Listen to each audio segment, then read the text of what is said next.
good afternoon to all of you. National Education Policy 2020, implementation of outcome-based education. It is very people are feeling difficulty in implementing it.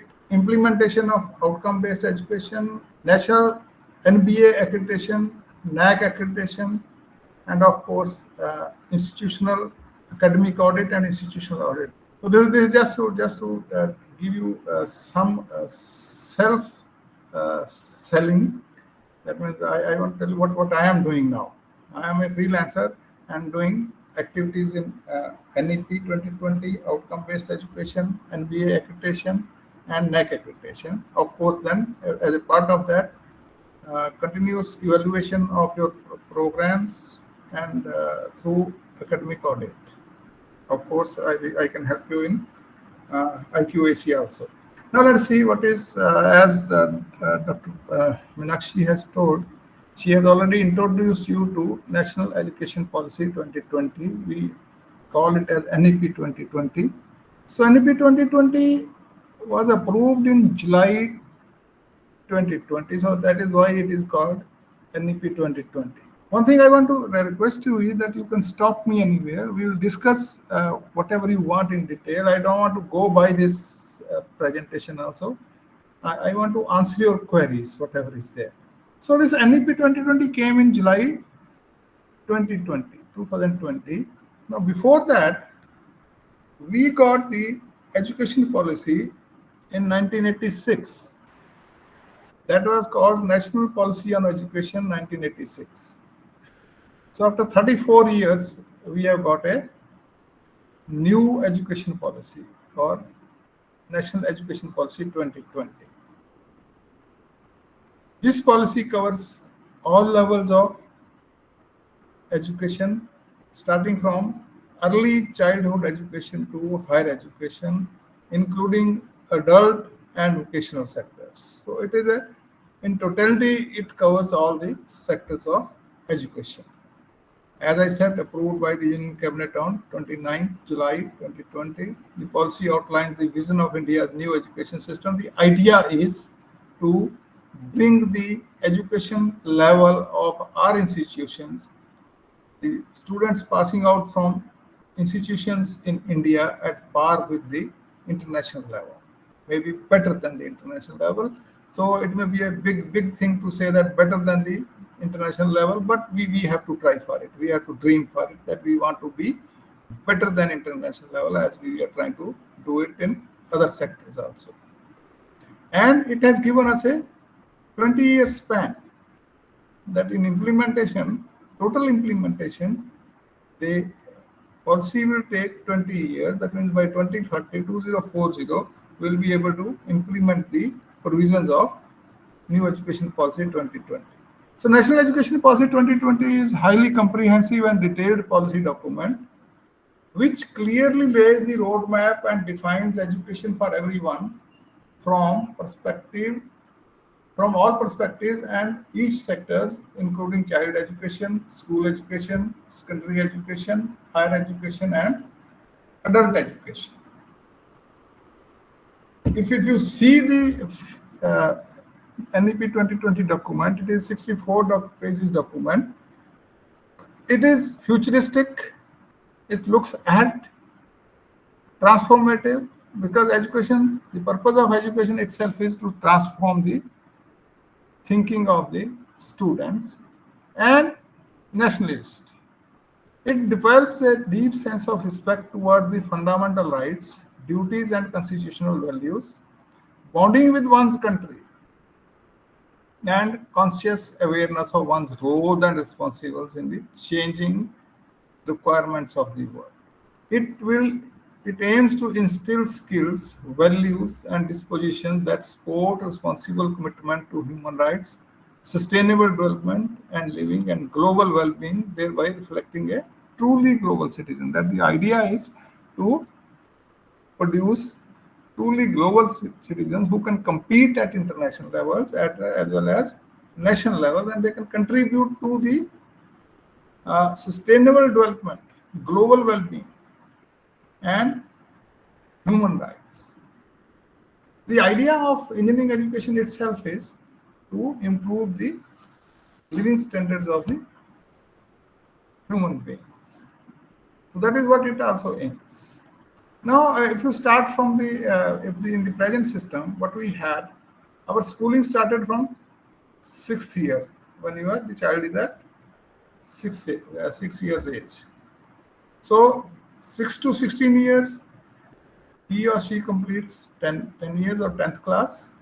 Then he or she has 2 years where he does +1 and +2. After that, the child goes to higher education institution. Now, before the child is below the age of 6, we do not have a formal education system. Although there are systems existing, but they are not formal education system. They are informal system. We have nursery, pre-nursery, NTT. But in the new education system, what they have done is, on the right side, it is the new education system, new academic structure. The child will come to first class 1 at the age of 6 only, as it was in the previous case, or it is in the present case we are still following. But before that, you have 3 years of early child education.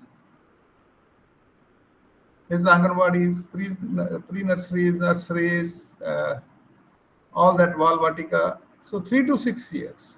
It is now a formal system.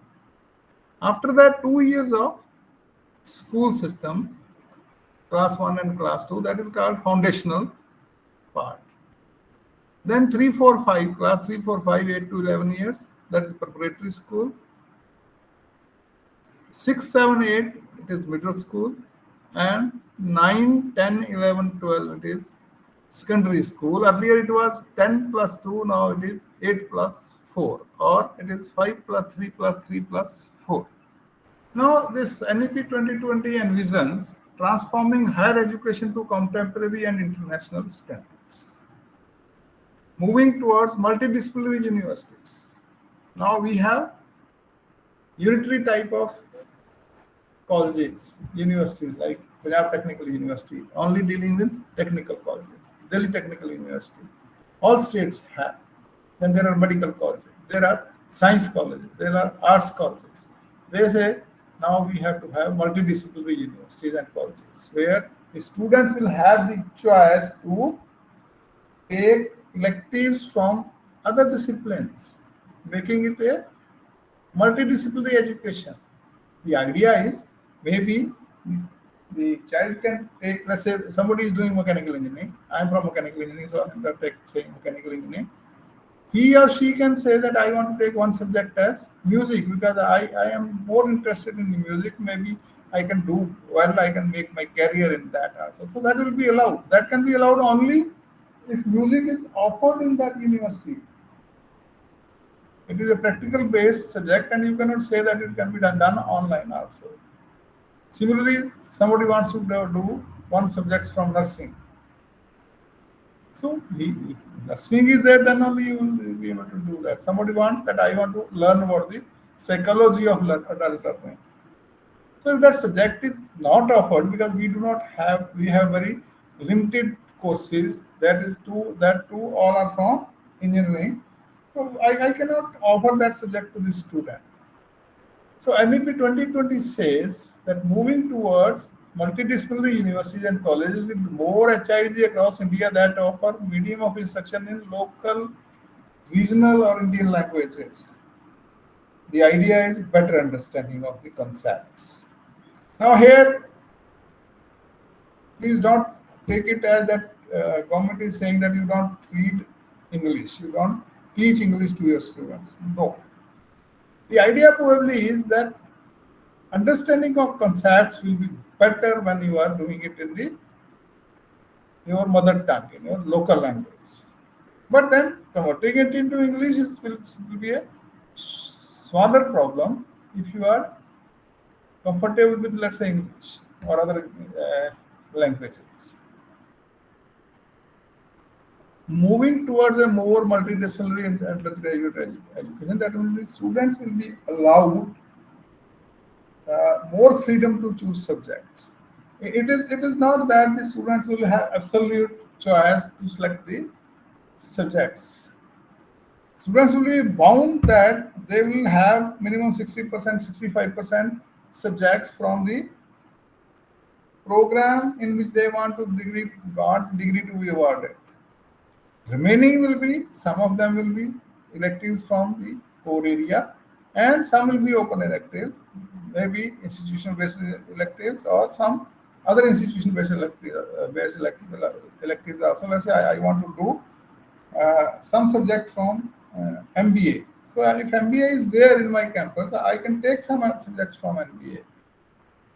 I want to take a subject on statistical tools in research, which is taught by Department of Education. If I have a Department of Education in my own institution, then I can take that subject because it is already being offered, and the students can use it for uh, research purposes in their own field. Moving towards faculty and institutional autonomy. At present, we have the system of affiliated colleges. We have institutions which are affiliated to universities. So many things are forced on them. Whatever university says, it has to be done. Similarly, faculty is not free. They have to follow a pre-decided method of teaching. Now, NEP 2020 says that we will make institutional autonomous so that they can decide what programs they want to offer, how many seats they want to have in the particular program, and the faculty will be made autonomous. They will be empowered to how to take classes, whether they want to take practical lessons first or they want to have theoretical lessons first, or how they will test the students, whether they will have a practical examination only or they will have end semester examination or a mix of both. But this is a catchy situation here. Before we can do this, faculty autonomy and institutional autonomy, we have to ensure that there is a honesty in the system. Nobody will be allowed, nobody should be allowed to cut short that we will not teach and we will not ask difficult questions and the students will get the degrees. For doing this, to develop the 21st century skills, you have to revamp the curriculum.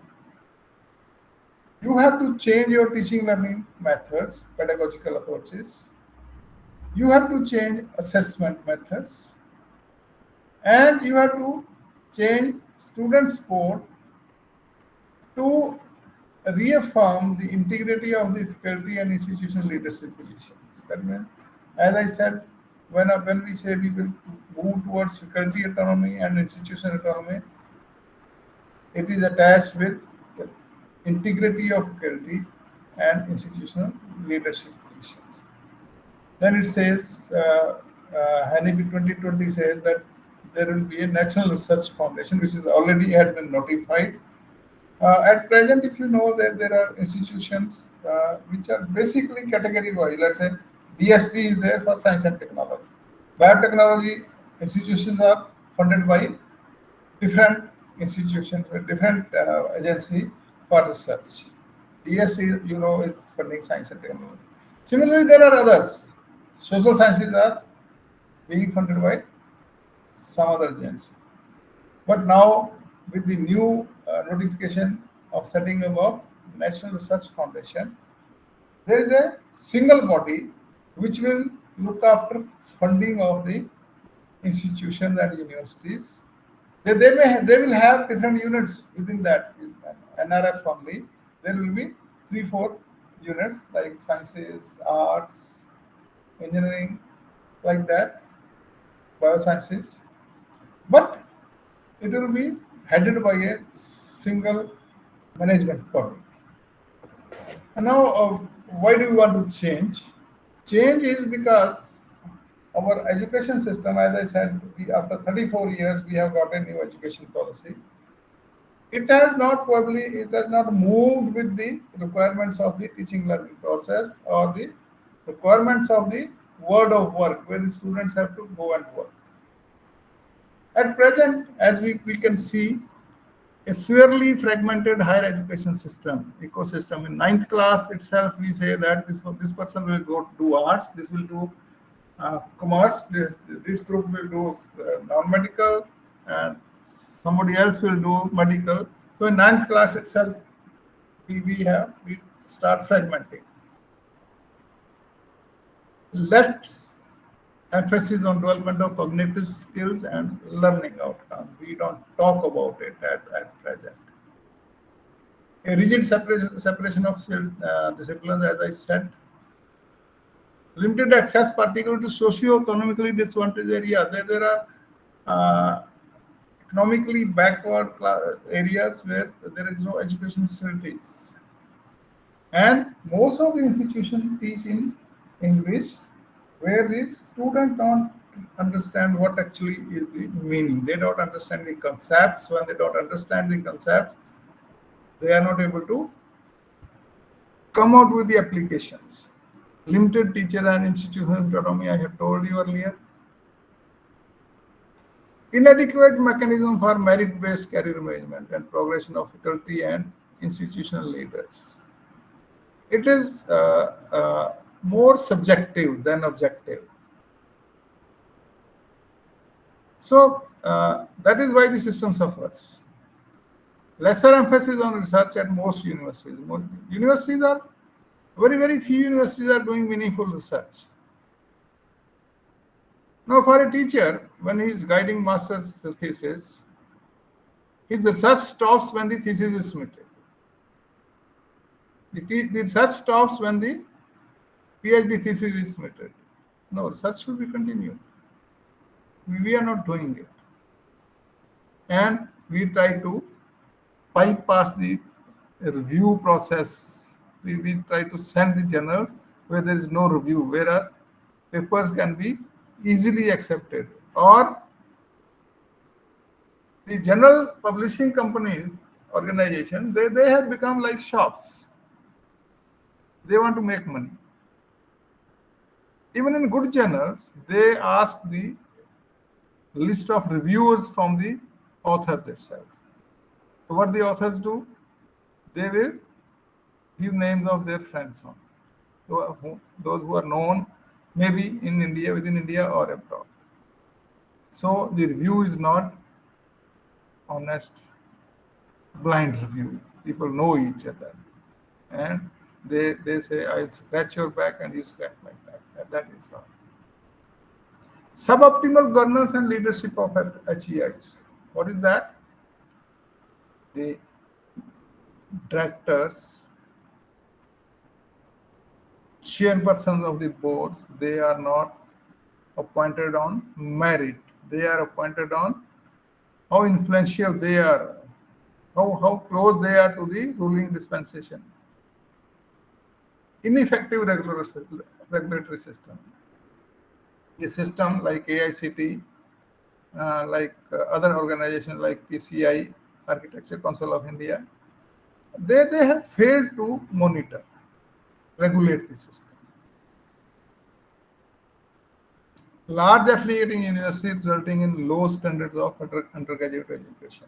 I mean, there are universities which are too large, and maybe they are maybe 100 colleges, 200 colleges are affiliated to these universities. So the university becomes a post box only. They cannot take any regulatory, any improvement decisions in such a large number of colleges. Now let's see what NEP 2020 emphasizes for fostering and developing skills required in the new organizational setup or new employable skills which are required. You can say it is right, higher order skills, which probably we are not doing at this point. One is analytical thinking and innovation. We are not doing it.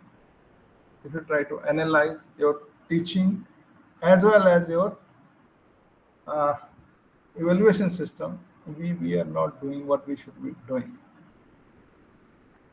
Active learning and learning strategies. At present, the students are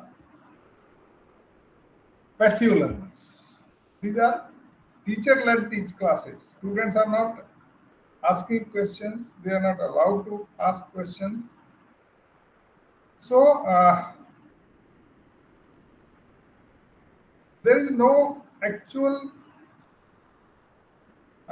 focus on learning of the teachers. Now, what NEP 2020 says is that there should be active learning. The students should participate in cooperative learning, in flipped classroom type learning, in experiential learning, in project-based learning. They should participate. Creativity, originality, and initiatives that it wants to promote: creativity, originality, and initiatives. Technology design and programming. We want to inculcate this out. Critical thinking analysis. Critical thinking is questioning things, doing analysis. That also NEP envisages to bring to the students. Complex problem solving. Now, what is complex problem solving? What we are doing? We are giving the problems to the students which are given at the end of the chapter in the book itself. We do not go beyond what is already given. Unfortunately, we have not studied, the teachers I am saying, the Bloom's taxonomy, which says there are 6 levels of learning and we should test all levels. What we are doing? We are actually doing only rote learning. We are promoting rote learning. We are asking questions based on the rote learning itself. Leadership we are not teaching. How they can influence society and how they can get influenced from society. Emotional intelligence, a lot of stress on emotional intelligence these days. Reasoning, problem solving, and ideation. Students should be asked to reason out. Reason out to give alternate solutions. It is like questioning everything. Can we do without it? Can somebody else? Can we do something else? Can we replace it by something else to solve the problems and give new ideas? When you have systems, the students should be able to analyze the system and evaluate them on some criteria. Criteria may be performance, criteria may be value, financial evaluation. So that NEP 2020 says we should incorporate into the teaching learning process or in the program offering infrastructure, evaluation and assessment, and of course, if there's something going wrong, we should go back and think of continuous quality improvement. Quality is the focus of the NEP 2020. That too on quality of learning outcomes and the level of attainment of the outcomes. Outcomes are defined. NEP 2020 focuses on liberal education. They want to that education should be available to all We should assess the capability of the students on the predefined outcomes. You see, students should know on what he or she will be tested. That in outcome-based education, we call them as program outcomes. Accessibility and inclusiveness, that is the aim of the new education policy. That it should be accessible. It should be inclusive. Everybody should be there. Everybody should be able to approach these institutions or have this type of whatever certification they want without much difficulty.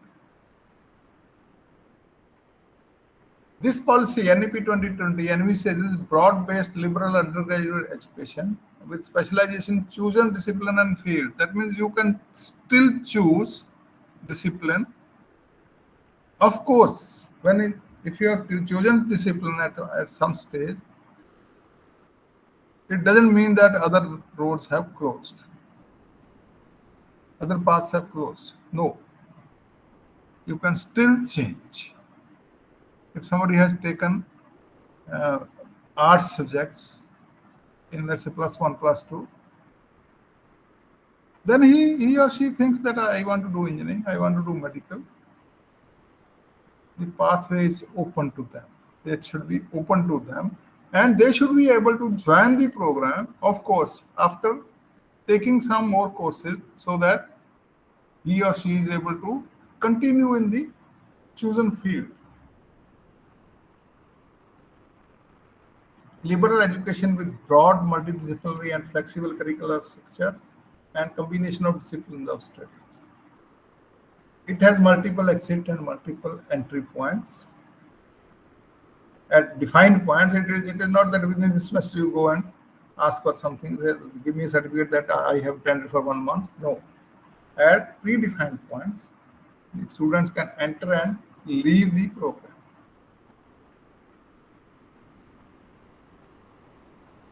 Then, as of now, also master's and doctoral education, research-based specialization. NEP 2020 says there will be 3 or 4 years undergraduate degree with multiple exit options. What are the exit options? Let's say you have joined a college, a course which is 4 years duration, or we call it as 3 years plus 1 year duration. So if somebody wants to attend for 1 year, then he or she wants to exit because probably he has something else in mind. So he will be awarded a certificate, graduate certificate after 1 year. He or she can exit. But at any time, he or she can again come back to the same institution or some other institution after 1 year and can join second year. If he or she wishes, she can leave after second year, completion of second year. The student will be awarded advanced diploma. So he can come, the student can exit after 1 year of study with certificate course, certificate program or a certificate in PG certificate. He or she can exit after 2 years with advanced diploma. And of course, after second year, if somebody has exit the program, he or she can join back after some time, anytime. There will be time limit, let's say, for taking advantage of the credits already earned. These are now valid only for 7 years. Another option is there. One can exit after second year from your college, from any other college, and he or she can join some other college or your college from other college. That means there is a literal and vertical, both things are there. In passing second year from a particular college, the student wants to shift to another college, he or she will be allowed to do that. and whatever credit he or she has earned, that will be credited to her account for award of degree or diploma. And if the student continues for 3 years, they will get bachelor's degree. But if the student wants to continue in the 4-year program, they lead to degree with honors. Similarly, there is a flexible master's degree program. Master degree program is 2 years for those who have done 3 years graduate degree. But those who have done 4 years graduate degree, it will be a 1-year program, master's program. Those who have done 4-year undergraduate degree with honors. Then, like presently also we have, there is a provision for integrated 5 years program. That means you save 4 years, 1 year when you enter the college or you complete your, you take admission into an integrated 5 years program. You can have, let's say, B.Tech MBA. You can have integrated M.Tech program,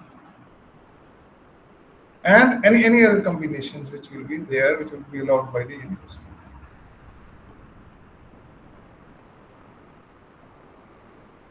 Curriculum and pedagogy transformation. NEP 2020 focuses on transformation of curriculum and teaching learning processes. Policy aims to transform curriculum and pedagogy by 2022 to encourage holistic development with minimum rote learning. This work is already there. Corona was there in between, so maybe there are some delays, but it's already being worked upon. The idea is that we will not focus on rote learning. We will focus on application of the concepts.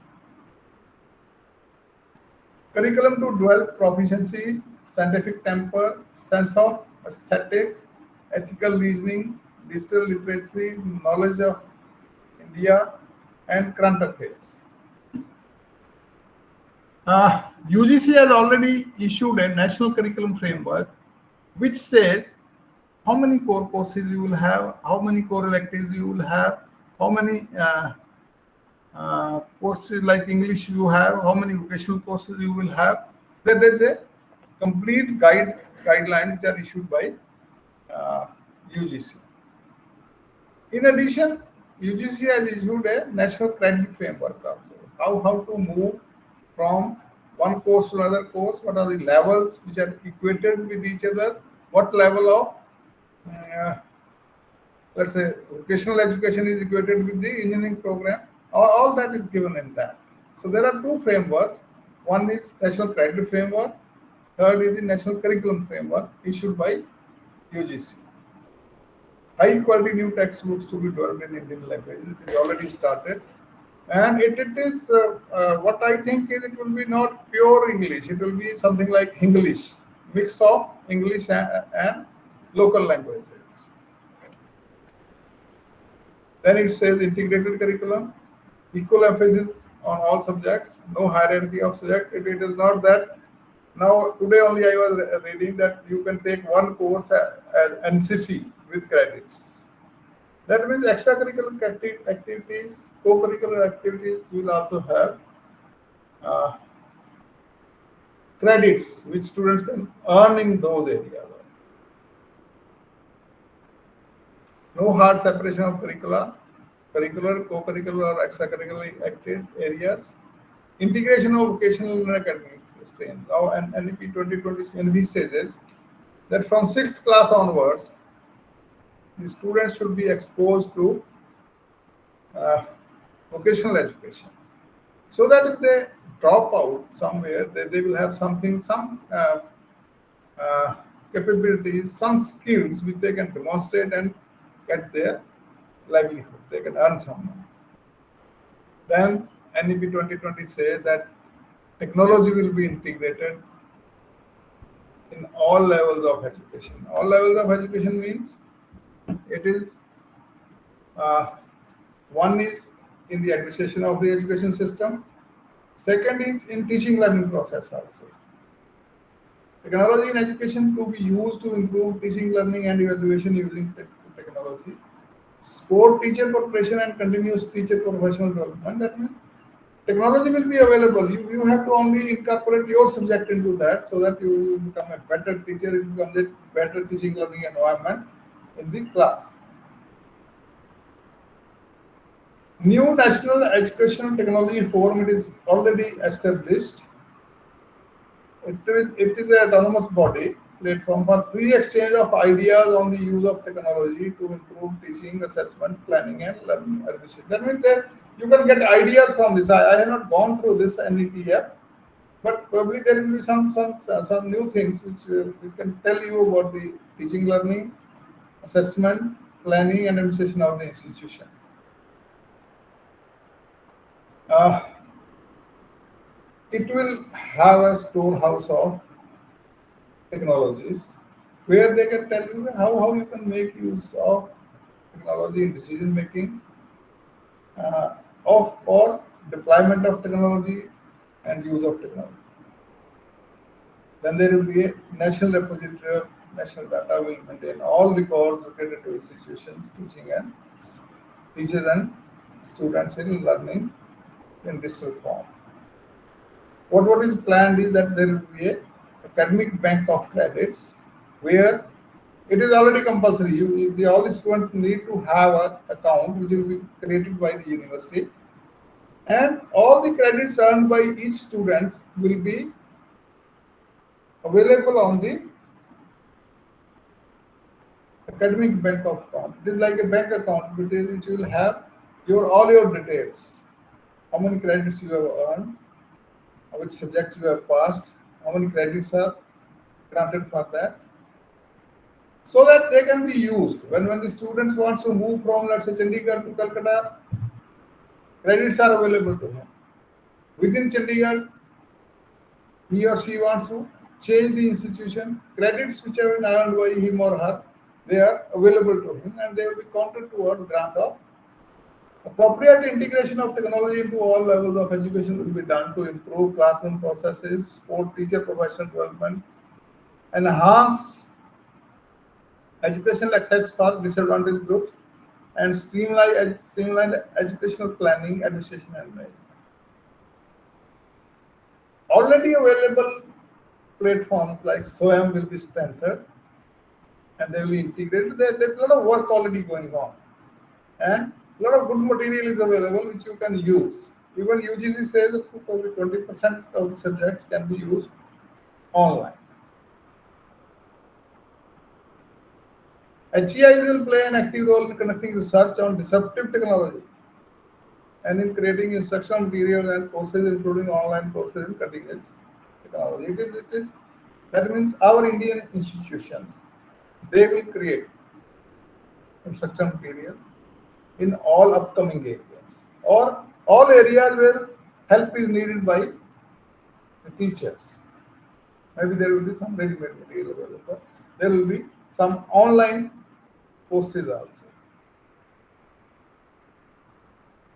Then it says NEP lays strong emphasis on engaging qualified and competent authority,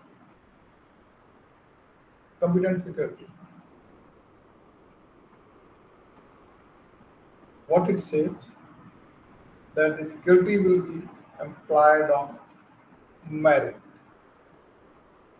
and there will be a career progression scheme for each faculty member. Faculty will be empowered and autonomous. They will be empowered to make decisions for their courses, pursue research with academic freedom. I don't know when it will start, but I am just wishing that it should start where the faculty should be selected on the basis of merit.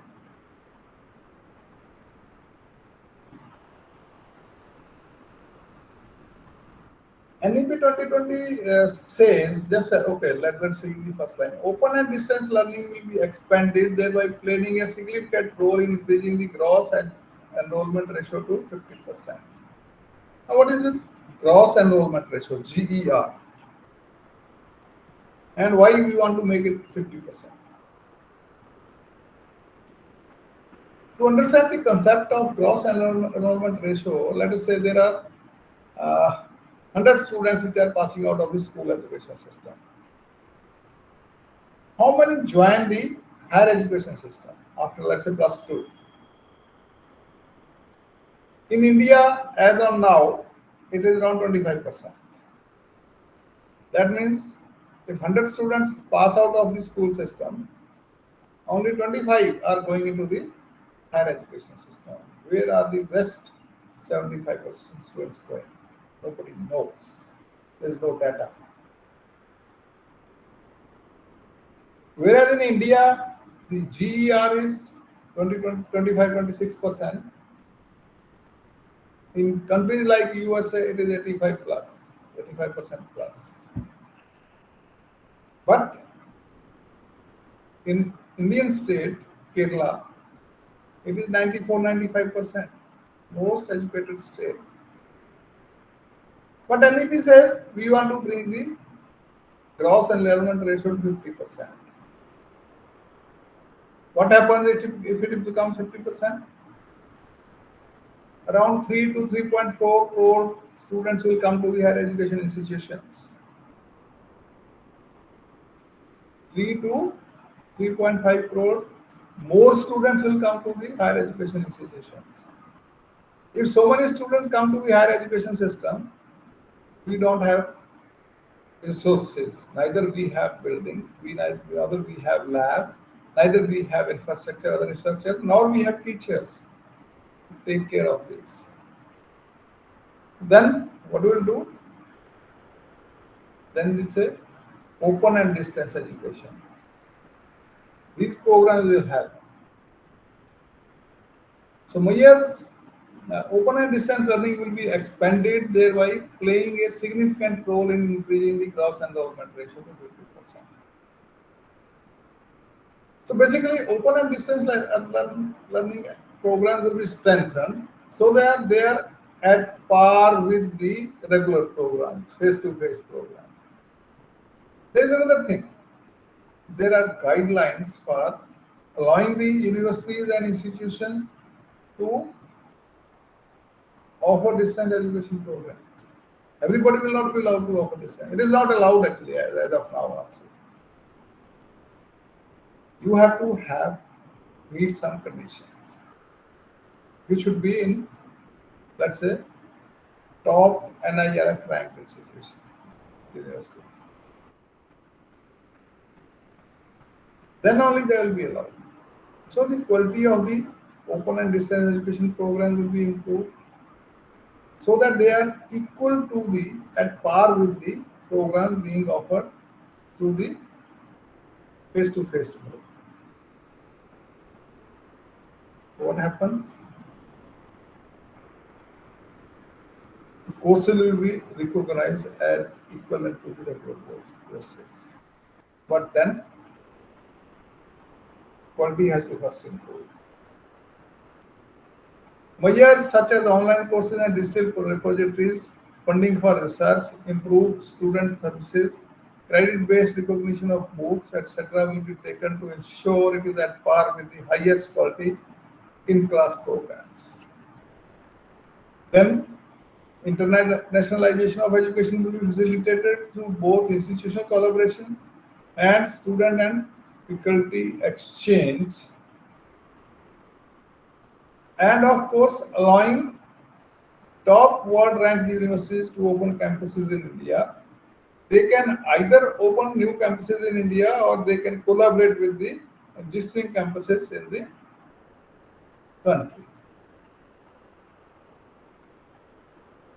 Now just see what I was saying.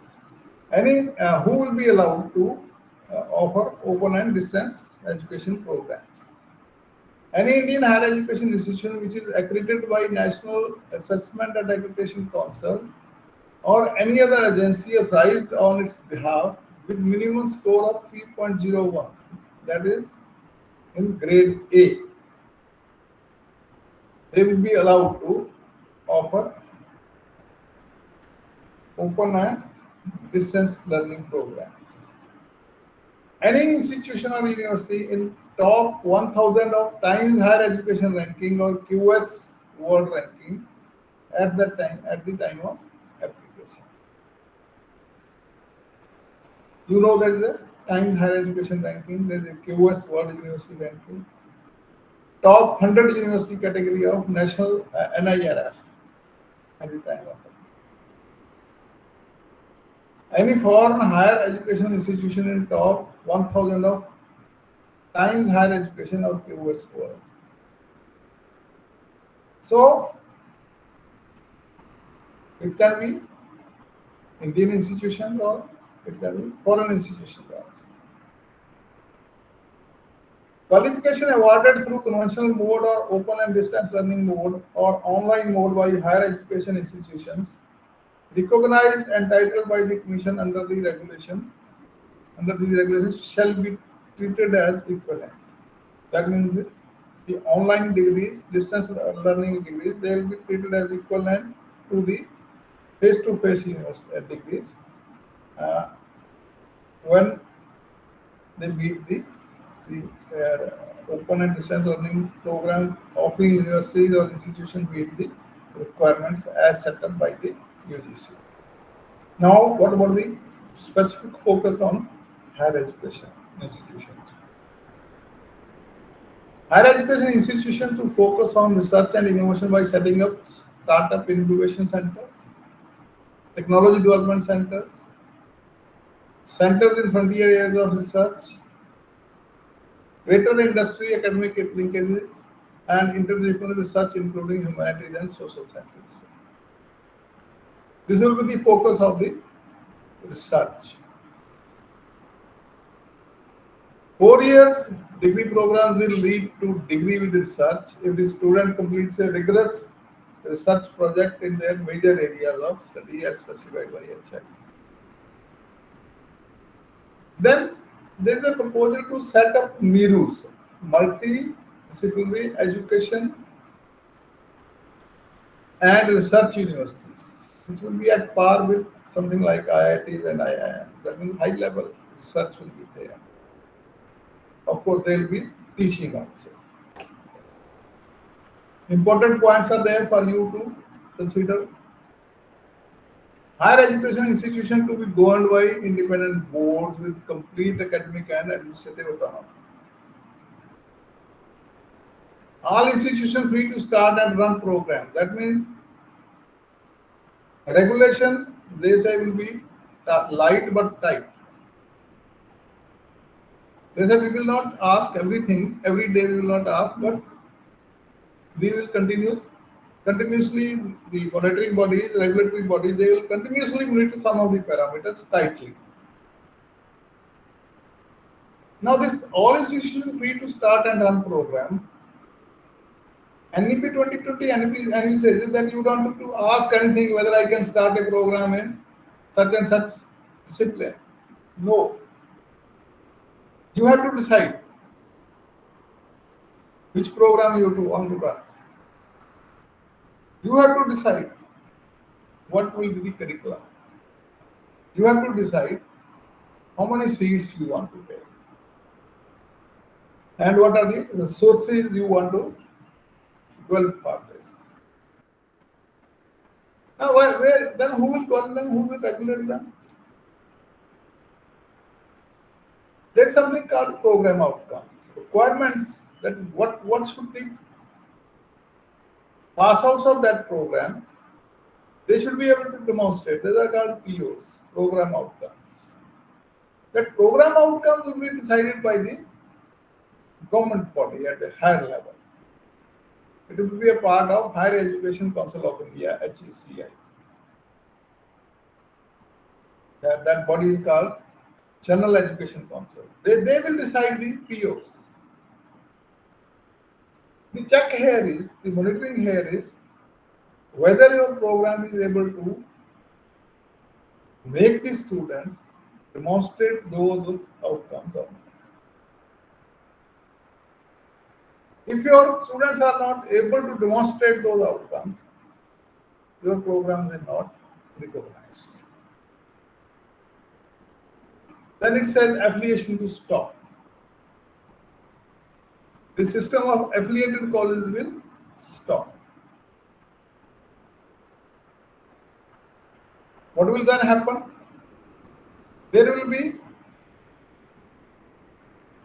universities and degree awarding colleges. That means autonomous colleges will be there and they will be granted, allowed to grant the degrees. Again, we have fear. You also have fear. What will happen? If some bodies with the negative intent enter into the system, they start selling the degrees. That has to be checked.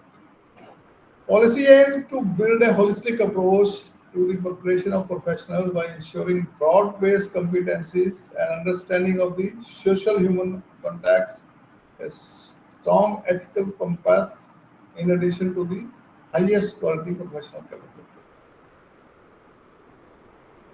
Preparation of professionals must involve an education in the ethics and importance of public purpose, and education in the discipline, and an education for practice. That means they should be working professionals. They should be able to translate the knowledge into skills and they should apply. Professional education to be an integral part of higher education system. Standalone technical universities, health science universities, legal and agriculture universities, or institutions in these or other fields will be discontinued. That means the idea is that they want to make it multidisciplinary institutions or universities. They say that by 2030, all these standalone institutions like technical universities, BA college, that they should stop. They will be made multidisciplinary function by multidisciplinary institution by 2030. Another thing I want to tell you is that the NEP 2020, whatever we are talking, is not able to law and medical education system. So they will continue with something like MCI, and maybe the law people have their own agency. NEP says that the focus of the education will be on the student. Focus on student learning and development, and lays emphasis on recognizing, identifying, and fostering the unique capabilities of each student. The teacher has to see, they have to make a profile of each student and see what are the requirements. Multidisciplinary and holistic education across the sciences, social sciences, arts, humanities, and sports that I have been talking to you. Emphasis on conceptual understanding. Only application with that will come when when the students have the conceptual understanding of the things. And it is probably understood that conceptual understanding will come in their mother tongue only.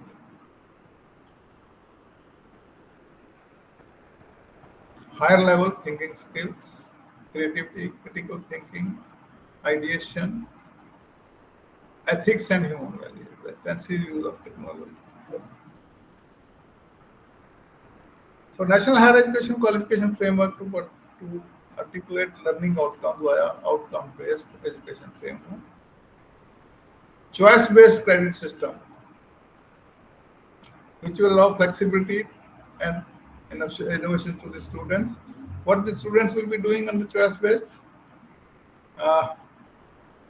which are students with slow learning capability, they can take lesser number of subjects, courses in a semester, and students with higher level of learning speed, they can take more courses. So they can probably do the same course in a lesser period. That period will be specified by the university.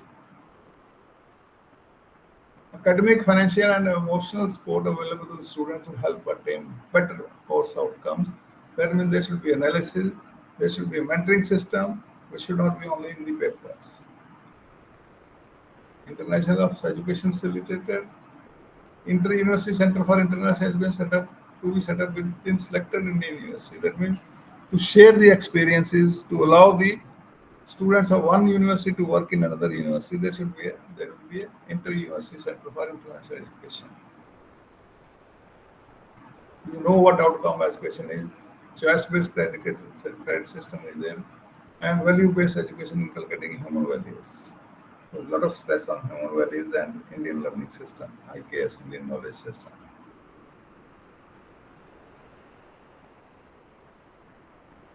So this academic bank of credit, I have told you that there will be academic bank of credit, where the credits earned by the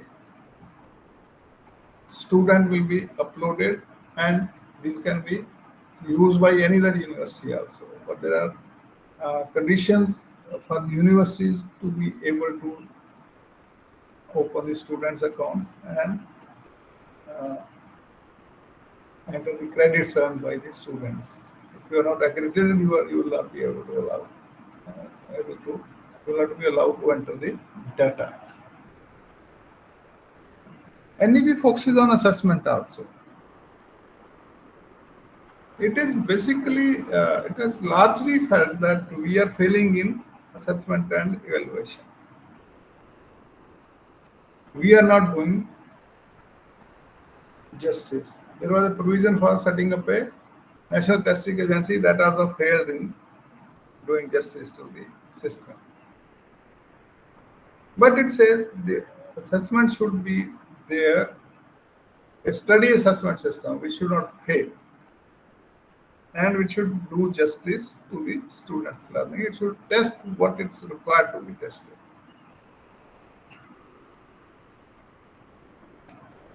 Then it says there will be three types of universities. NEP 2020 says that currently there are 800 universities and 40,000 colleges, and they'll be all restructured into 15,000 large, well-structured multidisciplinary institutions. They say each university will have minimum 3,000 students. Higher education institution to be consolidated into three types of institutions. One is research universities, basically focusing on research, but they will give 50/50 focus on research and teaching. There will be teaching universities, primarily focus on teaching with significant focus on research also. Autonomous degree granting colleges almost exclusive focus on teaching. Then probably autonomous degree granting colleges are the lowest level and research universities are the highest level. So these universities at the lower level, they will continuously try to become the institution of the higher level. That will be through their academic standards, through their institution development plan, and through their accreditation status. All higher education institutions to become multidisciplinary institutions with teaching programs across field, disciplines and fields. This NEP 2020 policy aims to set up effective, enabling and responsive regulation to encourage excellence and public spiritedness in higher education. Standard setting, funding, accreditation and regulation will be separated. You see what is happening now? UGC is a regulatory body as well as funding body. Standard setting is also being done by them only. Accreditation, of course, now it is a separate body. It was also part of UGC earlier. Now they say, NEP says that all these standard setting, funding, accreditation and regulation will be separate bodies. There will be an umbrella body that is called HECI, Higher Education Council of India.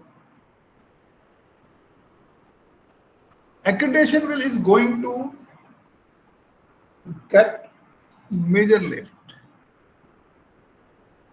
If you want some funding from government, it will depend on your accreditation status. So accreditation as basis for regulation. National Assessment and Accreditation Council oversee and develop an ecosystem of economic accreditation institutions. State governments of higher education involved at policy levels. It is now basically, you see, education is basically in a joint list. States can also make rules and central government can also. But if there is a conflict between state and central government, then what central government says that is accepted. So, as I said, there will be Higher Education Commission of India, which will be the apex body, which will look after all the regulation and other works concerned with the higher education system. Existing regulatory bodies like UGC, AICT, PCI, etc., will cease to work as regulatory body. They will be brought under the umbrella of HECI only, and they will be renamed also. What will be renamed? There will be 4 verticals. One is National Higher Education Regulatory Council, NHERC. National Accreditation Council, NAC. Bigger umbrella, that means NAC, NACC, and NBA will go under this. They will merge, and any other accreditation body will also merge into this. Higher Education Grants Council, which will look after the grant of funds to the institution based on the recommendations of National Accreditation Council. As I said, General Education Council will be there, which will make the standards. National Higher Education Council, Regulatory Council, NHERC, will function as the common single point regulator for the higher education sector, including teacher education but excluding medical and legal education. Important matters, particularly financial probity, good governance, and full online and offline public disclosures of all finances, audits, procedures, infrastructure will be very efficiently regulated, thus building transparency into the system. This will be a regulatory body. This may have different cells, let's say for technical education, for general education, for medical education will not be covered and legal will not be covered in this. But they will regulate. Nothing else. It is like an inspector. They will be inspector, they will regulate. Regulate based on what? What is given by General Education Council, what is given by NAC. Based on that, they will regulate. A robust system of graded accreditation shall be established. As you must have read, that the accreditation is not going to be that what you see is A++, they are going to go now. From 1st July itself, there will be a binary accreditation. Either it is given, or it is not given. But once it is given, in that there will be a further classification of the institution into level 1, 2, 3, 4, 5, for which the criteria will be still to be developed.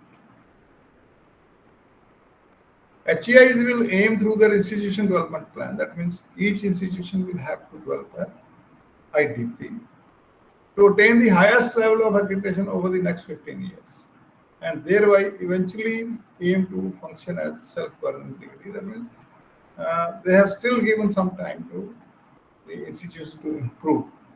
In the long run, accreditation will become a binary process as per the existing global practices. This Higher Education Grants Council will give grants based on the accreditation statement, this accreditation status, as well as on the IDP. This is the General Education Council. As I said, this is the council which is responsible for setting the targets, setting the standards. It will have standard setting bodies, part of it. They will make the POs. And NRF has already been set up, the notification is already there. All education institutes will be held to similar standards of audit and disclosure as not-for-profit entity. Surpluses, if any, will be reinvested in the education sector. There will be transparent public disclosure. Accreditation system developed by NAC will provide a complementary check on this system, and NHERC will consider this as one of the key dimensions of its regulatory objective. That means accreditation is going to get a lot of attention, which will guide or which will get the institution if they want to get some funding. Universalization of education from preschool to secondary education level with 100% GER and skill education by 2030. It is not 100%, it is 50%. Okay, in schools. In higher education, GER will be raised to 50% by 2035, which will result into 3.5 crore more seats to be added in the higher education system.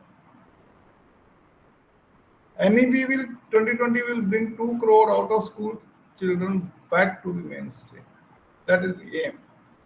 No rigid separation between academic streams, extracurriculars, and vocational streams in schools. Vocational education to start from class 6. So it is 5 plus 3.3 plus 4 system. And it says teaching up to at least grade 5 to be in mother tongue. Higher education curricula to have flexibility of subjects, multiple entry, multiple exit to be allowed with appropriate certification. Academic bank of credits already established. Use of technology, already there is an organization called National Education Technology Forum. NEP 2020 emphasizes setting up a gender inclusion fund and special education zones for disadvantaged regions. And that means where there's still people don't want to send girls to the colleges, so they say we will have girls institutions only. National Institute for Pali, these are the languages which are going to be extinct. So National Institute for Pali, Persian and Prakrit, Indian Institute of Translation and Interpretation to be set up. So this is all what I want to discuss with you. Now let me have some questions from you. If you are still there. Yeah, please. Excuse me, sir.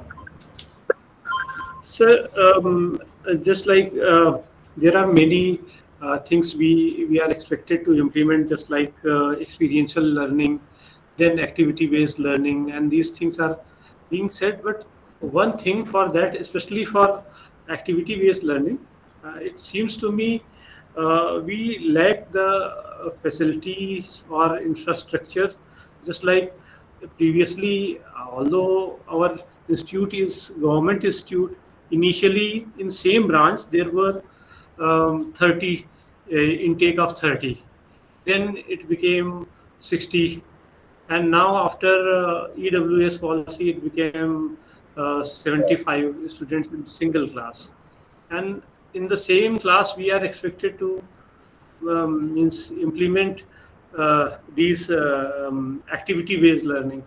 And whenever we are being given training on activity-based learning, then there would be only 30 people in one or 40 people in one. So it seems when policy is being made for that, a policy must include some pointers where how many number of students should be there within particular class or something. It seems it would be good if policymakers should also take care of that. Pushkarji, you have a good question, and the answer is also there in that only. Yes, sir. You have answered the question also. Isn't it? You said the policymakers should take care of this. Yes, sir. But then we as teachers, so we probably are pushed against anything, because in spite of all these things, we have to do something, because we are meant for teachers. We want to improve the system. So we are doing our best, but still this expectation. We are being told about Washington Accord and other things, and but the standard of those things are, I think. I agree, Tripathi, I agree with you. But in spite of all this, Yes, We have to put in our effort to what extent definitely, we can definitely. do that. That is the only answer I can give you. I fully Yes, sir. agree with And you. policy is definitely very good. Yeah. I appreciate that part, but just few points where I think we still. Uh, I agree, but maybe this policymaker will start understanding at some stage. yes. Yeah. Okay, sir. Thank you, sir. Thank you for this very nice question. Anybody else? Sir, I think engineering education is still going with the 4 year of the program. Yeah, it is. We are still continuing with 4 years program. 4 year. Either we have to remove that first year, but for that the +1, +2 has to be strengthened. Yeah, yeah. First year, what we are doing, we are teaching only sciences. Yes, If yes, yes. students already know basic sciences that they have taught in the school level, then we don't need to repeat this. Every year we devote a lot of time on soft skills, communication. Yes. If the students are taught this, how to read and write English, then probably we can save some time out of the 3 year when we can complete the degree in 3 years. Now, sir, universal human value also added. Yeah, But earlier environmental education was also added, study says that if you teach value education in the primary level, it is better understood, and it will be more effective also at that level. more effective also. Yeah, because by the student by the age of let's say 18 years or 20 years, the students probably their basic attitude and aptitude is already developed. Already developed, yes. It is difficult to change at that time. Yes, yes, definitely. Yeah. Thank you, sir. Thank you, sir. Anybody else, please? One question. Yeah. Uh, so many university and colleges are starting B with honors. Okay, 5 years program No, 4 year only. for three But years only. they are earning extra credits. Students are earning extra credit in the same duration. You see, UGC has allowed minor degree also, second degree Yeah, also. So that can be taken care of by your students also, yeah, provided they are adding value to the students. If they are not yeah. adding any value, just for adding the credits, then it is of no use. We have to analyze it. No, my question is that for PG, what is the duration of the course for them? Because in UGC, they have decided 4 year with honors, they have to do only 1 year PG. Yes, that is all. And BE honors, and again they have to study 2 years or 1 year. AICT has not come up with that still. Yeah, yeah. They have to come up with this. Otherwise, if you go by analogy, it is a 1 year only. Okay, thank you very much. Thanks for